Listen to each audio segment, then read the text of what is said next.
Setting it up, let's now see if we can get you some action from out on the start here at the Arabella Wine Estate, past the winery, and it's harvest time. They're starting to process the grapes, and waking up this morning you could very much smell the aroma coming out of that winery. Very, very strong indeed. Lovely to be in these beautiful rural country areas. Quite spectacular it is here. The Langeberg Mountains in this Robertson Valley, the Breda River they'll cross today as well. And these are the sort of sites that make this race so desirable to come and take part in. Absolutely spectacular. Of course, the wine estates will give way to the rough and rugged terrain up on the mountains, and the contrast and the variety of terrain is what makes this such a challenge. Yeah. Behind you a little bit too early, it can be a long, hard day for you, but there is that bunch, and everyone nicely intact there to get going. But then at the 20k mark, the riders are faced with the Balboa climb, which is really uncomfortable, to say the least, where it's a climb that is full of rocks. It's very tricky, traction is very hard to come by, and the top riders here, they would be able to ride all the way, but I think for the riders towards the back of the field, a much bigger challenge. You just get an idea. It's just incredible early on in this race, and they maintain this. The sharp end maintain that pretty much throughout the race. It's quite phenomenal, these athletes, how hard they work and how hard they prepare. Large majority of these guys do little else other than ride their mountain bikes as seriously, but still able to get in enough training to.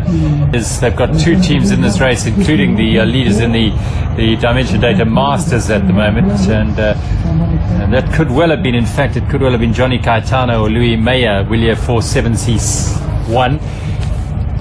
Oh, here we go. That's Paiga Eurostil on the front there. Nice to see the South Africans putting themselves up there. It looks like Matthijs Beukes straight to the front on this climb, and this is the start of the Balboa climb. Canyon Topic in there, and there's the yellow jersey, Cannondale Factory Racing, Fumich and Avancini. Avancini on the front there, and Trek Celes and Marco. Well, yesterday we saw a really great ride by Ravenstein and Casagrande, their number 2 team. You can see there Lakota struggling, losing traction there. Might actually be Heineck. Heineck, the best riders in the world, and you can see how tough this terrain is. Yeah. Oh, trouble here. This is Coolharvey. Coolharvey.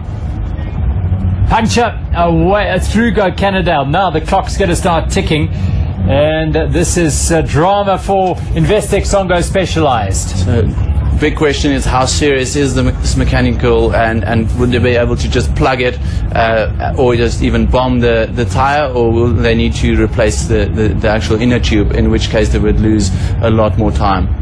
So Howard Grotz is watching it all happen. It looks like a plug. Cannondale Factory Racing passed through there. They have a 40-second lead over this pair, and also Canyon Topic 6 minutes and 46 seconds at the start of the day. Centurion Vado also went through there. They were 5 minutes and 36, so they will be eating into that lead. And what this will mean is Investec Songo Specialized are going to have to look like perhaps a big sidewall cut on this Land Rover technical terrain, and it's a point we've been making with Cannondale Factory Racing and with the Investec Songo Specialized team. You don't have a backup team here. Yeah, but who has a backup team right now at this point of the race? It's actually quite easy to ride. There are no tricky corners. You can read the terrain. They're not sharp rocks really, but it just needs that one rock which has like the perfect angle to your tires, and it can cut any tire, if it's a super light one or a heavy one. Reminder that it's Canyon Topic, Heineck and Lecata. Buff Scott are in there. That's Pinto and Carretero. Nicola Robach and his partner Daniel Gesmeyer from Centurion Vado. And at the back here, the yellow jerseys of Cannondale Factory Racing. Talking about tyre choice, what if flying down the descent now. And here they are. This is Grotz and Coolharvey back up and running with a relief there, Christoph. Yeah, that's very good to see. I believe that's maybe 3 to 4 minutes. Let's finger crossed for our team that they have the motivation head together. Yaroslav sometimes is not doing so well when we have the flat tire. It needs as the sort of senior man in the team, taking responsibility for it. Absolutely, and I mean he changed so much from the first to the last epic we rode together. The first epic he he hardly couldn't plug a tire. He didn't know what. Yellow jerseys, and then there was 5 minutes to the team in third place, so they may well hold on there, but depending on what happens in this group and depending on how strong Yaroslav goes and Howard can stay with him. I think so, yeah. It's flat here, and very soon the action is go 3 minutes to go, and then it goes right up there. You can see it now appearing in the screen. They go up there, that white road. It's quite grippy, so you can ride it out of the saddle, which is advantage if you're tired. So you can do a little bit of a position change. And they're all taking a turn on the front there, trying to work as much as possible to get a gap on Investec Songo Specialized. Obviously, they know they are strong. They want to make time into it for the other days, and it's definitely a good chance for them. Drilling it through the audit on this climb. Oh, that's where it's going to happen. And sneaking onto the front there. Here come Canada. Look at Manuel Fumic and Enrique Avancini. Avancini, amazing. Sitting on the back there on the flats, sneaking onto the front on the climb here. I feel like Avancini struggles a little bit, quite hard gear, and also yesterday when I've seen him on the route, Avancini could just hang on that last climb, not getting dropped, and he just saved it into the flat, and then behind them, Yaroslav on the tail end here. It would be very nice to see if the helicopter would swing the camera back, how far Investec Songo Specialized is. Gesma goes hard. He is a real diesel engine. Robach is there. There's Licata, Heineck. Now you see the last climb right there by the vineyards on the right side. They'll drop down, cross the Breda River, and then up that last climb where those vehicles are.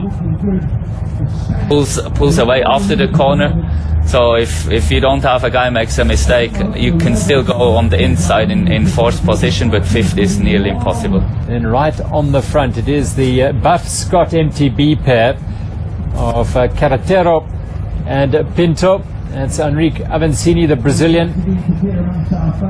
I would say for the sprint, I sprint here, two from the back.